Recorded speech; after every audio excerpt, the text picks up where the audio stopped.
Amateurs de phénomènes en tout genre, bonsoir. Si vous aimez comme moi arpenter les pistes de danse, eh bien il vous est sans doute déjà arrivé de vous trémousser sur les musiques disco-funk du groupe mythique Boney M. Il n'est donc pas impossible que le nom de Raspoutine vous soit familier. Mais avant d'être un tube, Grigori Raspoutine était un Russe au destin aussi incroyable qu'empli de mystères. Du fond de la Sibérie jusqu'aux plus hautes sphères de la société, la vie de cet homme fascine. Tantôt considéré comme un prophète, tantôt comme un charlatan, il est rare que ce personnage laisse indifférent. Antéchrist, influenceur politique, guérisseur, érotomane, autant de rumeurs qui font partie de la légende de Raspoutine et qui seront dans le dossier du jour de Phénoména.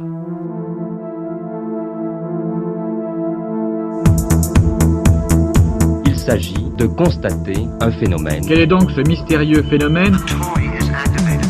Des bruits bizarres, Bizarre, comme c'est une étrange. sorte de microcosme des phénomènes surnaturels les plus variés. Tout deviendra étrange. On peut s'interroger, on peut se demander ce qu'il y a derrière ces apparences, derrière ces images d'épinal. Enfin là, vous avez pris quand même les bizarres, vraiment bizarres. Bizarre. C'est le reste du monde qui est bizarre. C'est hyper bizarre. Mais bizarre, ça ne veut pas dire qu'il vient d'ailleurs. Ce soir, pour parler du mythique Raspoutine, je reçois deux invités qui auraient aussi pu être des conseillers de la famille Romanov, tant leurs avis sont éclairés. Quentin et Alexandre. Ouais, plutôt héropophile ou je sais plus quoi. Bonsoir Dimitri, et merci de toutes ces éloges. Bonsoir. Comment allez-vous, messieurs ? Très bien. Et toi, ça va ? Très Et toi bien, tout Et toi également. Ben moi ça va aussi, ça va aussi. Je suis bien enthousiaste pour cet épisode sur Raspoutine que je trouve absolument fascinant. Et puis, Ouais. Excitant non, aussi. j'avais rien à dire de plus et j'ai dit et puis. Merci Alexandre pour cette intervention magnifique. Toujours là pour aider. Alors ma première question est simple. Qui est Raspoutine et d'où vient-il ?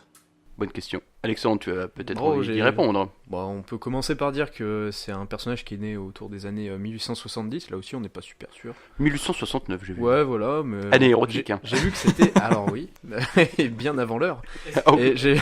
un siècle en avance. Est-ce que ce n'est pas une préparation paiement ? Alors, Ok, très bien. Peut-être. Laissons un tomber. bon mot de Dimitri qui ne nous laissera pas indifférents. Exactement. Alors oui, donc ce personnage est donc né en 1969, Voilà, 70. et puis, alors si vous connaissez pas trop le personnage, à la base c'était juste un modeste pèlerin russe venant d'un village reculé de Sibérie. Oui. Et au départ, il était surtout décidé à consacrer sa vie pour la religion, la méditation et le vagabondage. Et C'est vrai. voilà. Et c'est durant ses premières années d'errance, où il va un peu se balader dans toute la Russie en partant de la Sibérie, qu'il va accueillir une réputation d'homme saint, de guérisseur et même parfois de prophète. Bah, j'ai vu la même chose. Et en même temps, j'ai vu que dans l'ancienne Russie, on considérait les vagabonds, on considérait comme prophètes les ermites et les vagabonds. Mmh, Et intéressant. donc, voilà. En Russie, il est bon d'être SDF. Et du En tout cas, sous l'ancienne Russie. Du coup, il devait y en avoir pas mal. Je pense. Et moi j'avais vu aussi que pendant cette période d'errance et de vagabondage, Raspoutine a carrément disparu des radars. Personne ne sait ce qu'il a fait pendant 3 années. Donc En même temps, ça devait être facile parce que, on va dire que peut-être l'administration et l'état civil russe n'étaient peut-être pas très efficients à cette époque. Très à jour, et puis même maintenant, je pense que pour ratisser toute la Sibérie, ça doit être assez compliqué. Vu la Ou un surface. petit peu, oui. Donc il devait être assez simple de se cacher ou d'aller de village en village sans qu'on sache vraiment qui t'étais. Oh bah bien sûr, effectivement. surtout à cette époque. Alors moi j'ai du coup une deuxième question qui va, disons, mobiliser un peu plus de notre temps, puisqu'en fait la légende de Raspoutine s'est surtout construite à partir du moment où il est devenu un peu conseiller de la famille Romanov, donc la famille tsarine, et du coup j'aimerais savoir comment il en est arrivé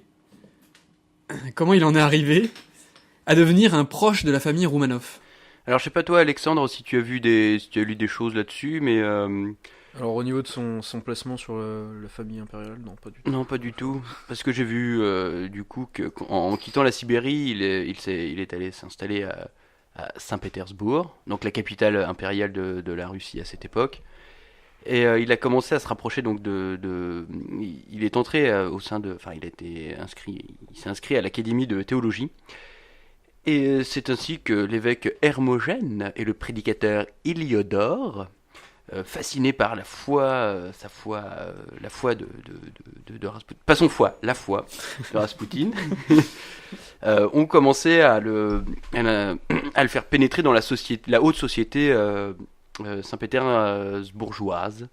Et c'est comme ça que petit à petit, il commence à entrer dans les cercles de plus en plus proches de la famille Romanov. Parce qu'en plus de ça, donc, cette famille Romanov, donc la famille impériale, vivait un drame très important, puisqu'ils avaient un fils, le seul héritier pour le moment, le seul héritier connu de la couronne impériale, et il était hémophile. Donc il saignait beaucoup. C'était une maladie incurable à l'époque, et seul Rasputin a réussi à faire en sorte que l'état du prince héritier s'améliore. Ouais, donc à chaque fois que Rasputin allait voir ce gamin, il allait beaucoup mieux, à chaque fois. En fait, il s'est introduit à la cour tsarine en étant un peu guérisseur et en arrivant, grâce à ses connexions divines ou à ses talents de prophète magicien, à soigner l'héritier de la couronne, quoi. Bien sûr, il a soigné l'héritier et du coup, il a carrément sauvé la couronne impériale de Russie, puisque aucun médecin, même les plus qualifiés, ne savait comment faire pour soigner ce pauvre... je sais plus comment il s'appelle, Félix. Il s'appelle Félix. C'était Félix ? Ah, c'était Félix. Comme le chat. Ah oui. Oui. Ok, très Félix. Youssoupov ? C'est lui ? Non, parce que j'ai vu Félix Youssoupov, c'était un prince, mais c'était pas le prince héritier. Si, ah, c'est lui. Exactement. Ah, très bien, d'accord. Ok. Pas sûr. Du coup, donc on sait que ce personnage était assez mystique. Quelles sont les légendes les plus connues autour de Rasputin ? Alors oui, il y avait cette réputation de guérisseur que Quentin a bien détaillée. Bon, même si on pense aussi que ces événements de guérison partielle du jeune homme, ça serait sans doute venu du fait que Rasputin avait compris un peu les effets des médications anciennes qu'on donnait au jeune homme pour arrêter ses douleurs intempestives, et qui, comme les traitements d'aujourd'hui antidouleurs, ont une fâcheuse tendance à fluidifier notre sang. Donc l'arrêter, c'était sans doute pas très recommandable pour le jeune homme, et Rasputin l'avait sans doute très bien compris et faisait peut-être passer ça pour de la guérison, qui sait. Oui, c'est plus de la synchronicité alors. En tout cas, c'est l'explication la plus probable qu'on a là-dessus, mais on prête également à Rasputin des dons de divination. Parce qu'il aurait il aurait en effet prédit à la tsarine que, je cite, alors selon une traduction peut-être approximative... Sans doute ton plus bel accent russe. Non, ça sera en français, je vais peut-être pas faire ça. Oh, c'est décevant. Pas faire cette insulte aux Russes quand même. Mais en gros, il lui aurait dit qu'il mourrait dans d'atroces souffrances et qu'après sa mort, son corps n'aurait point de repos. Il lui aurait prédit qu'ensuite, elle perdrait la couronne, que elle et son fils seraient massacrés ainsi que toute la famille impériale, et qu'après un déluge terrible passera sur la Russie et elle tombera entre les mains du diable. Alors cela n'aura pas manqué vu que il est mort en 1916 et un an plus tard nous avons la révolution du diable rouge du bolchevisme. Exactement. Qui s'est abattu sur la famille royale. D'ailleurs, c'est peut-être pour ça qu'ils ont choisi la couleur rouge. Et c'est peut-être pour ça, pour symboliser le diable. C'est pour ça qu'ils ont massacré la famille Romanov. Alors, à Yekaterinbourg. Encore une fois, quand on sait que Rasputin était très influent dans le milieu, on peut se douter qu'une révolution n'arrive pas comme ça sans qu'on le sache. Peut-être aurait-il entendu parler de cette révolution qui semblait gronder de plus en plus, et il aurait prédit la fin de l'Empire russe. Il était très au fait de l'actualité finalement. Ah, peut-être qu'il lisait beaucoup le journal. Peut-être qu'il savait se placer où il fallait pour... qu'il avait plein d'appuis sur son smartphone. Qu'il avait senti le vent tourner et que du coup il a fait une espèce de prédiction. Le vent tourner, ou alors des informations qui arrivent à ton oreille.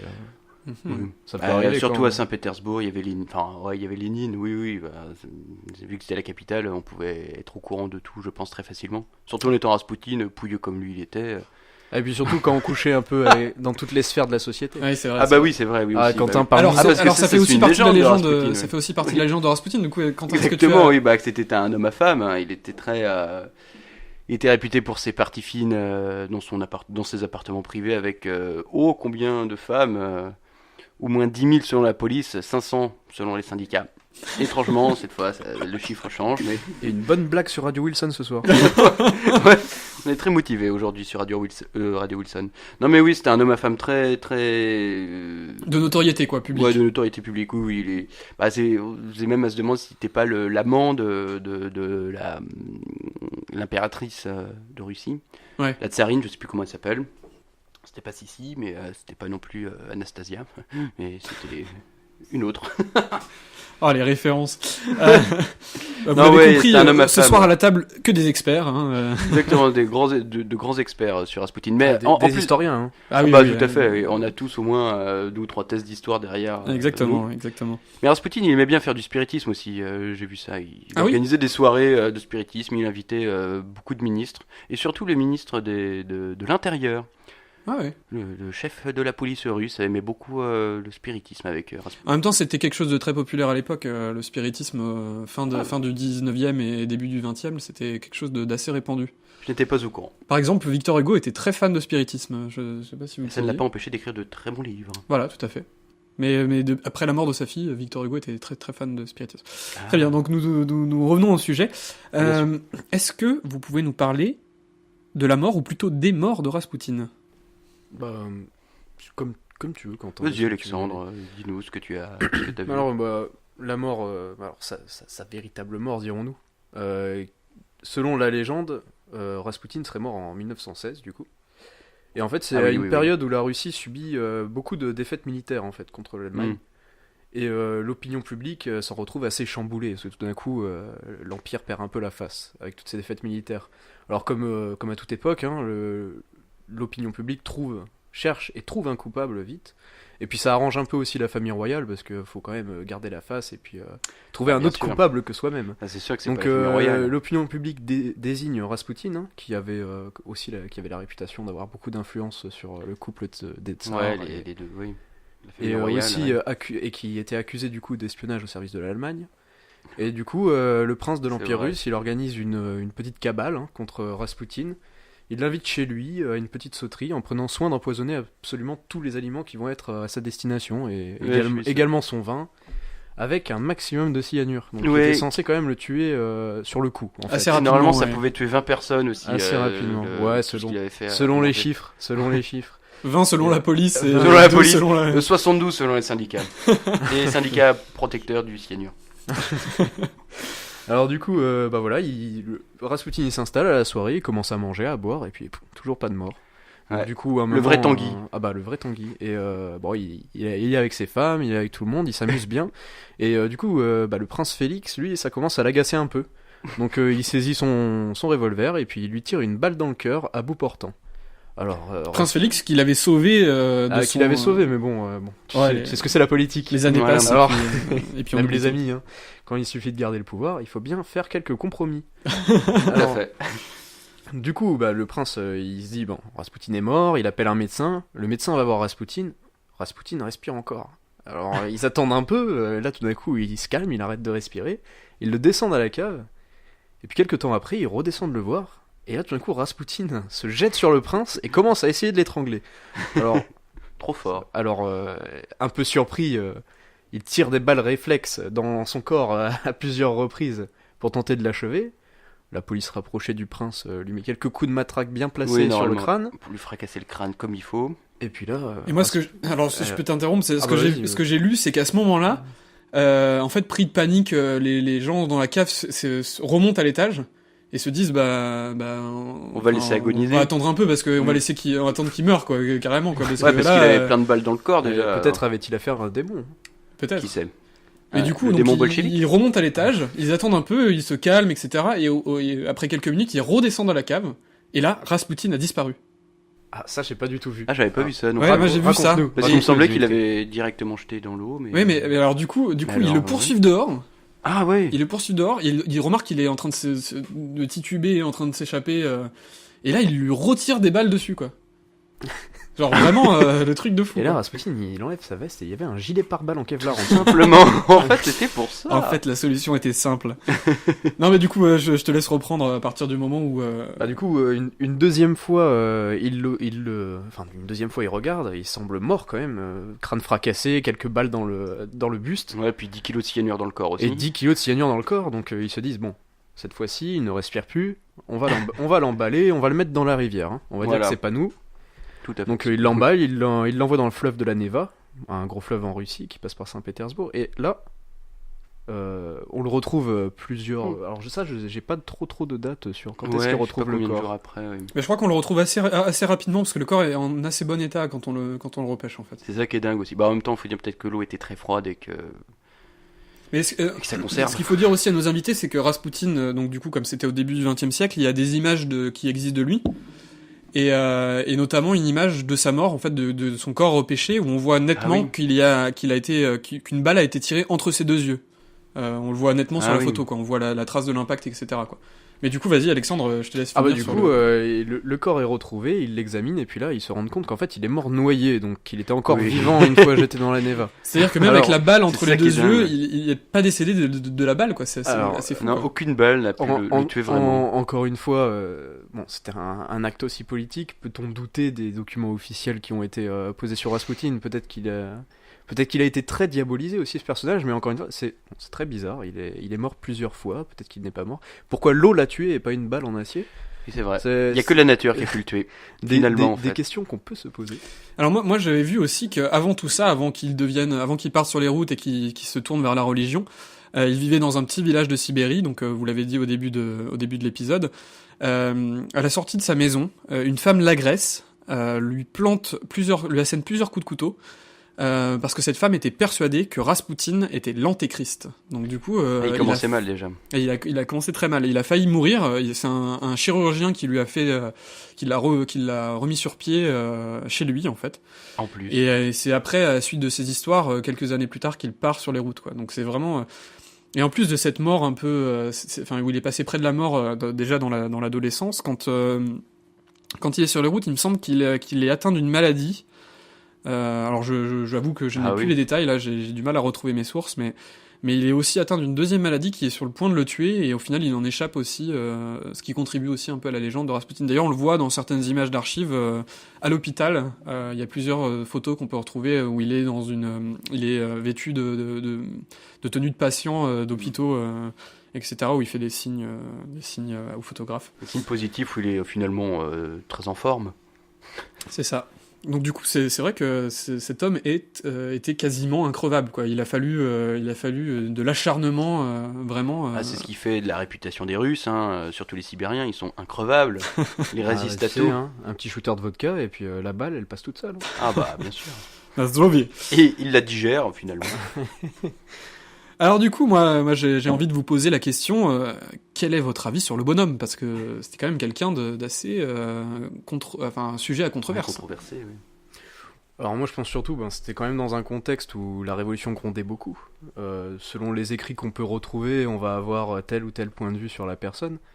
Bon, sur les rumeurs des relations charnelles qu'il aurait pu entretenir avec l'impératrice, on peut aussi y voir une propagande anti-impériale, par exemple, oui, de la part du peuple tout simplement, qui se révoltait. Il fallait bien aussi mystifier la chose, comme tout grand mouvement populaire.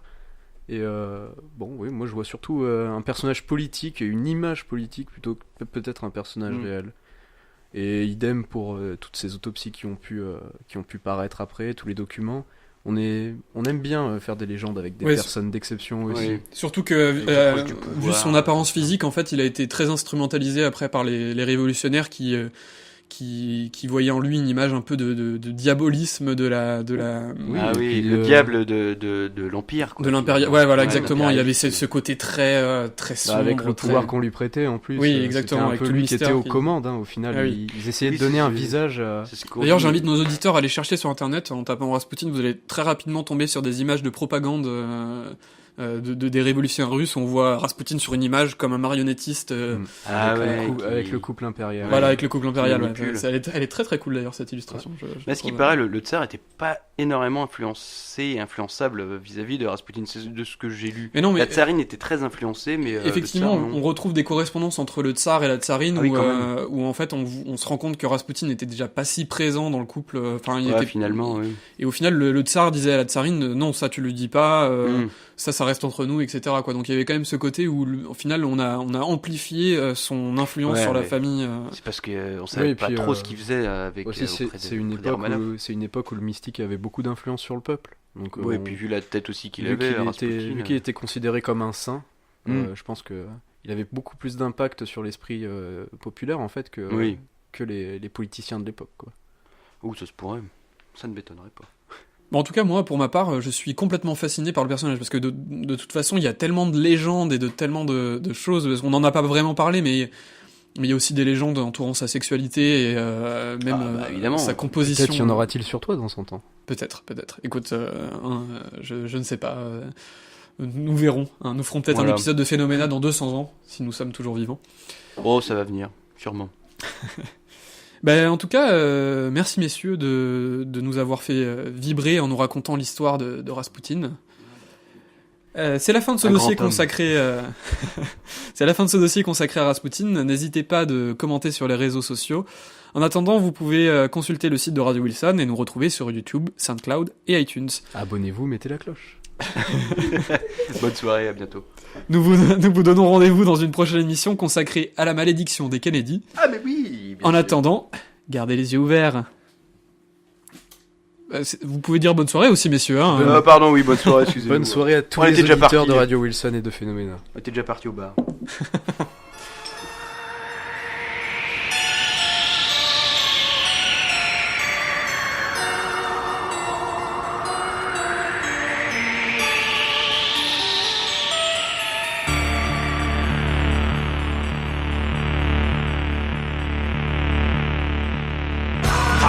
Rasputin, amant de la tsarine de Russie. C'était un drôle d'animal. Vraiment fou. Rasputin, la plus grande bête d'amour de Russie. Il se comportait éhontément. Non. Tandis que dans le premier couplet, il nous est dit...